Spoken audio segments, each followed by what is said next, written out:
Good evening, Excellency, ladies and gentlemen. Welcome once again to Cambodia Global Dialogue of Southeast Asia TV.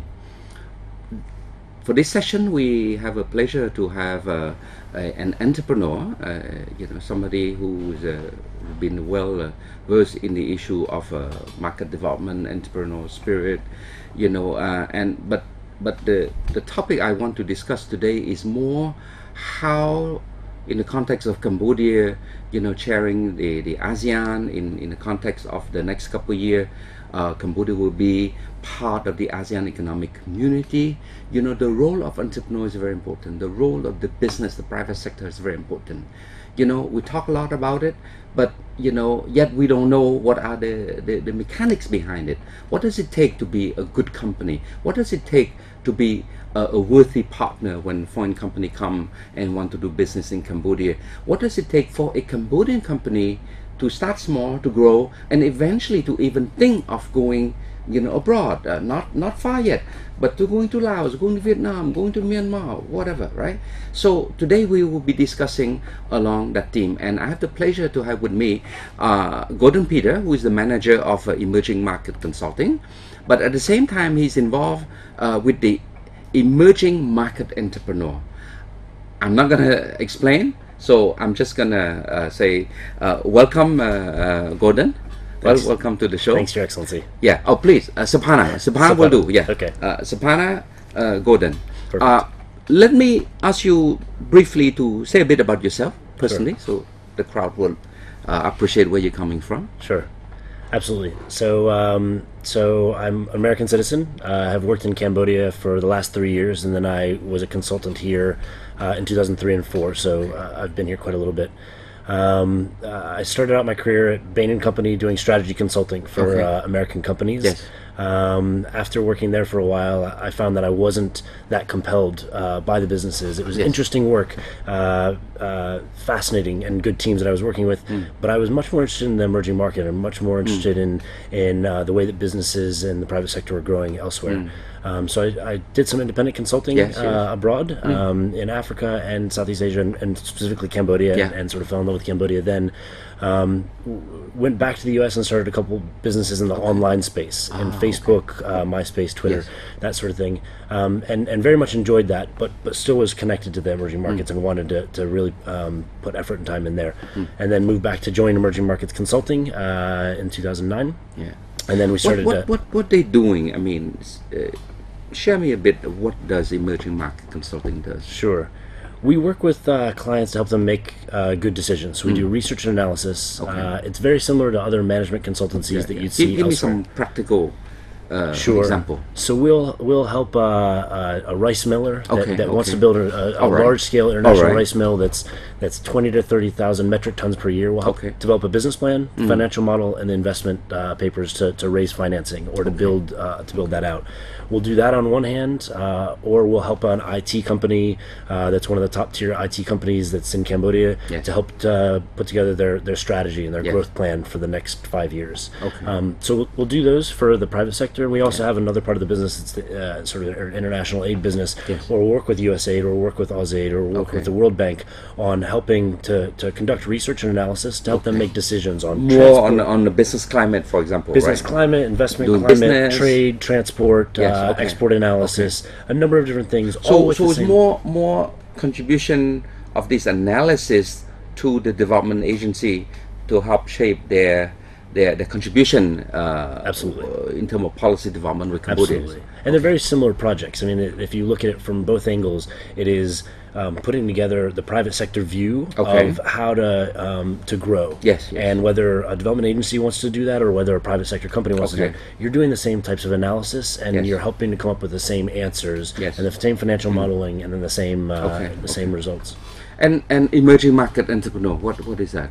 So what's the difference? Sure, that's a great question. So the difference is client. That's probably the easiest way to look at it. The client for Emerging Markets Consulting, which we just talked about, was or is an international organization or a big business that's running in Cambodia. The client for the Emerging Market Entrepreneurs is entrepreneurs. It's a business incubator. It's focused on fast growth entrepreneur teams or entrepreneurs themselves. Anything from an entrepreneur that has a great idea that they want to start a business and they want a business plan competition to a management team that's been operating for 2 or 3 or 4 years, but hasn't hit that acceleration, that growth curve that they really want to, isn't beating the competitors yet. And so we help them to figure out how to do that, how to accelerate that. So that's what they meant by incubator, right? Exactly. Because, you know, people heard that name, that word, and they didn't know what it is. Right. So basically, that's what you guys are doing. Yeah. You identify a company, they have growth prospect, but they have no clue how to get there. That's it, right. And you work with them to take the not just at the national level, right? They could have the potential to go regional, right? That's exactly it. And it's not that they don't know how; it's that they know some pieces, but they don't know other pieces. So, say for instance, they've got a great product, but they don't know how to sell beyond Phnom Penh, or they don't know how to sell outside of Cambodia. Or say that they've got a great product, but they don't have the access to capital to ship internationally. And so it's a matter of it's more an integrated solution. It's figuring out what their issues are, and then working in as a team member for the innovator to help them grow. But I think you're really right. The incubator word confuses a lot of people. My mom called me up and said, "What's this incubator? I don't understand. Is it something small chickens? Small chickens running around?" And I was like, "No, Mom. It's entrepreneurs that are helping to figure out how to grow and how to start businesses that reach a regional and international business scale." You know, in the context of the hype the last couple of months is that Cambodia have a stock market and there'll be a first few IPO going to come on board. Eventually, this entrepreneur could develop a company that could be listed, right? Absolutely, and that's what we're betting on. Okay. We're betting on that. So the incubator business is betting on the long-term growth of those entrepreneurs and those entrepreneur teams to list, to list or to have a liquidity event. They get bought, and that's the sort of thing that all the shareholders in the business make money when that happens, when a liquidity event happens. So I think that the stock exchange launching in Cambodia is very, very exciting for the market. I think that a lot of the entrepreneurs that own big businesses now are turning an eye towards that and saying, all right, how do I get my company in the right gear, in the right stead from a number of different perspectives to list, knowing that there's an opportunity to access that public capital to help grow further. Gordon, in your experience working with the Cambodian private sector, right, what do you see their main challenge, their handicap? That's a good question. I don't necessarily think that there's one main challenge that pops up. Each of the companies that we work with and the markets that we study have different challenges. And so it really ranges depending on what those challenges are. So Cambodia is not unique in that sense. I don't think so. I think across the board, the clients I've worked with in America, the clients that I've worked with in across Asia, they all have different challenges and different issues they're facing. I remember working with a hospital system in the Chicago area, and they had specific challenges around their size, around their vendor relationships, and that same problem could exist here. It's just a matter of working with each company. And this is where I'm glad that you have experience working with the development partner, also USAID or other agency. You see, in the ASEAN economic integration, you see a lot in the leader statement or various ministerial statement, the issue of narrowing the development gap, right? But I think it's a lot of understanding from different angle, It is. Leadership thing of how do we narrow, the gap for them. They're thinking how to bring Cambodia or Laos closer to Thailand, closer to Myanmar. I have a journalist who say, well, how do you compare Cambodia and Singapore? I say, it's very different. And then, but here in speaking to you from the entrepreneur perspective, we're talking about different thing. You still close the development gap, but who actually transact? Who actually create the economic employment, the job, the tax that will elevate the country status to move from at least developed country closer to the middle income, eventually to the middle income, and then perhaps get stuck into the middle income trap. So the private sector play a crucial role here. A huge role in that. And I think that what's so exciting about that is you've got products. You're talking about how Cambodia fits into the region. You've got products that Cambodia used to and still is maybe market leaders for. Kampot pepper is a great example. Why isn't there more Kampot pepper being produced and sent to Europe? It was one of the leading products. And so there's that. There's other products that Cambodia is really, really good at. Rice is a huge example with the government's rice policy of 2015 hitting large targets. there's some really, really neat products that Cambodia is really good at producing and at creating, and that will bring it more into ASEAN, and it'll make it a strong trading partner for the local partners. And that's what gets me excited about the entrepreneurs, because the entrepreneurs that we are interacting with are very creative, have seen businesses that are growing in different areas, and are saying, hey, this is a business that would be really, really interesting. I've seen it maybe work somewhere else, or I've got an idea how it could work here. And it is interesting to see innovation in ASEAN sort of take off within you say a very good word, which I really like and probably see a great potential, is innovation. I was in Rome for the ASEAN Awareness Forum, and so we had the Minister of Foreign Affairs of Italy is organizing this special event, the first country in Europe to bring their company, medium and large company, to get them exposed to the ASEAN market. Fantastic. And it's interesting, that in Italy you have a lot of this medium-sized enterprise who are very creative, very innovative, and they say that it is that very concept, of innovation, of uniqueness, of product, that will elevate above the standard, that keep them abreast, that keep the economy going. So, and I think that's something. If we can get Cambodia to do that, expand a bit on this innovation that through this emerging market entrepreneur.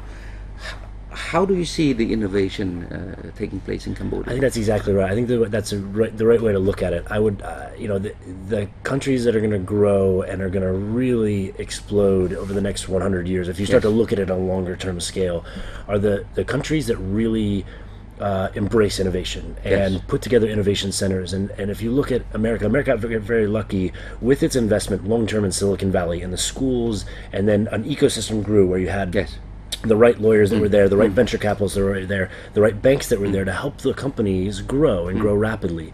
And I think that looking at maybe a couple of different centers of innovation and then cultivating innovation from a policy angle, exactly, from a policy angle, from an operational level, from a university level, and putting together those different pieces for innovators to then take advantage of an ecosystem that's very healthy and thriving. And then you've got entrepreneurs that are doing entrepreneur meetup events and sharing different things, and you've got lawyers that know how this entrepreneur solve this challenge, and they can help the other entrepreneurs as well. So I think that the challenge is figuring out how to set up that ecosystem and how to develop that ecosystem, and that's what EME is very excited to be doing. We do monthly meetups between entrepreneurs where we have a very tenured entrepreneur come and speak. We're actually doing one tonight where an entrepreneur comes to speak, and those are the sort of things where people get very excited about growing a new business or finding an opportunity they're passionate about and really going after it. And so that's super exciting, and I think it's worth really figuring out how to set up that innovation environment.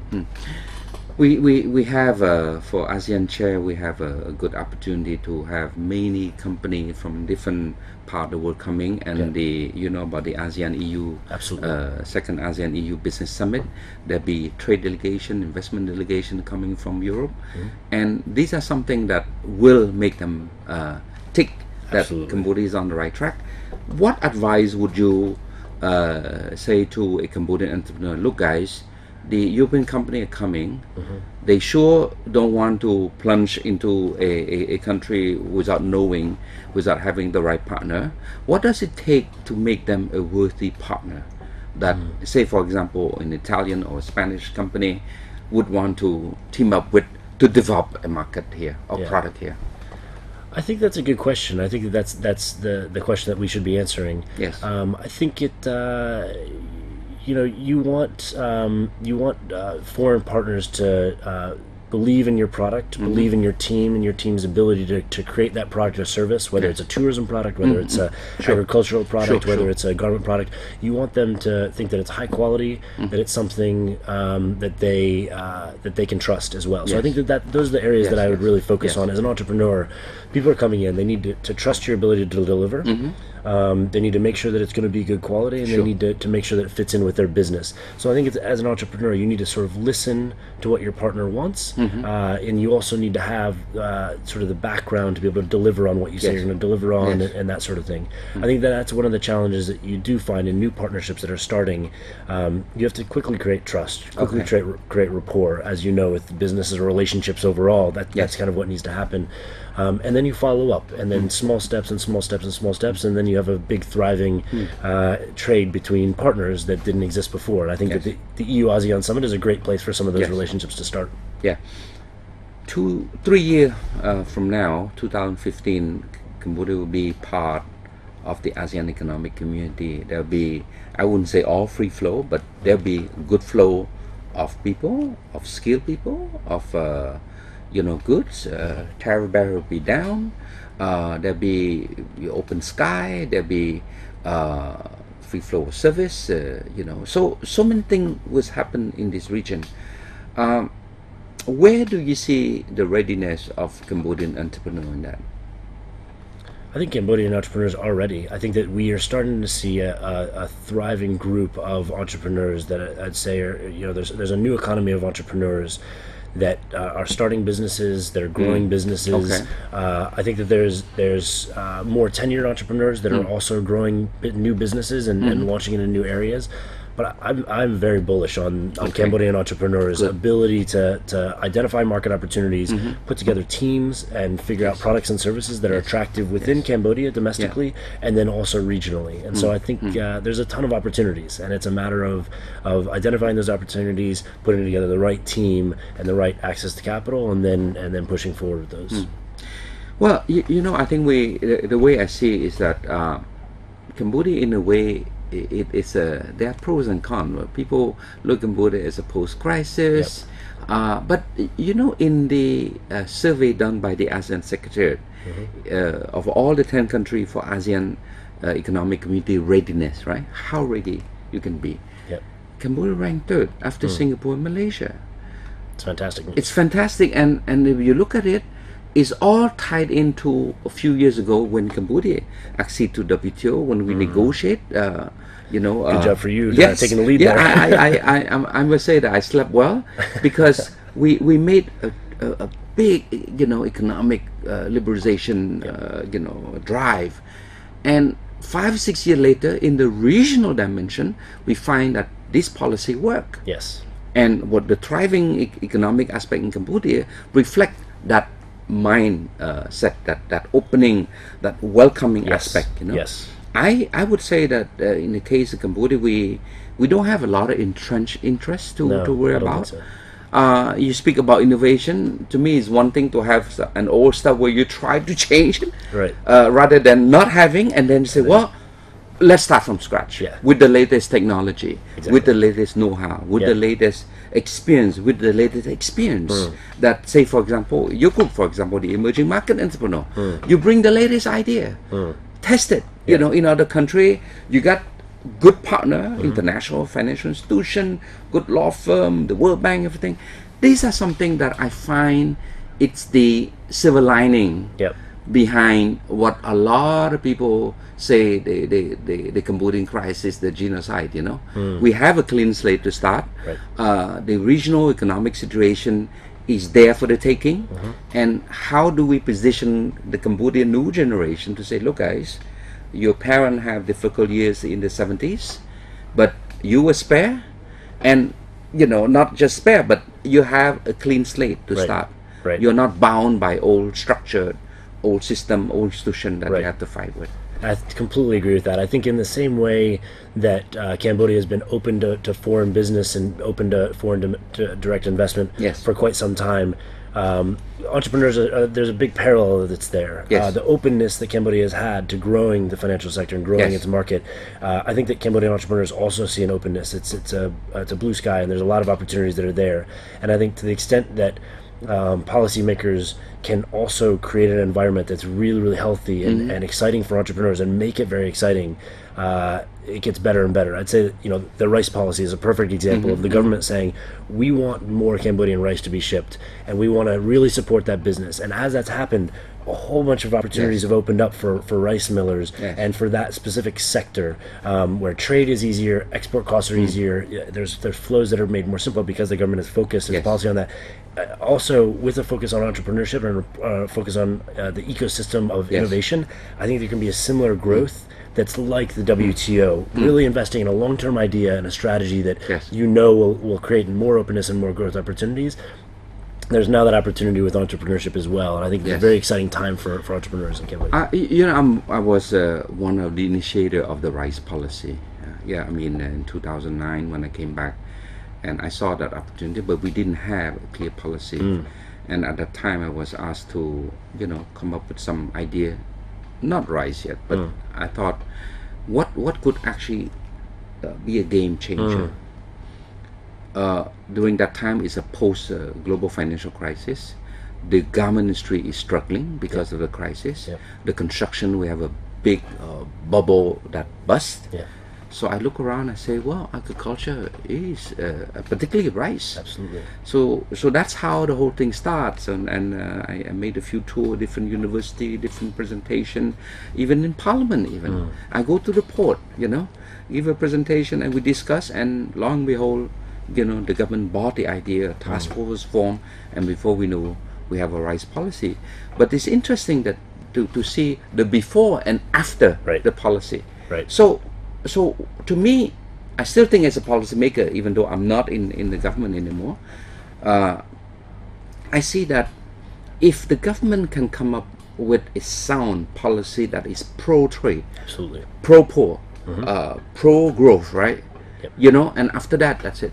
You send the right message, and then you allow the private sector, the stakeholder, if I can say, because here, not just the private sector, you have the development partner who are looking for a queue also, where to step in, right?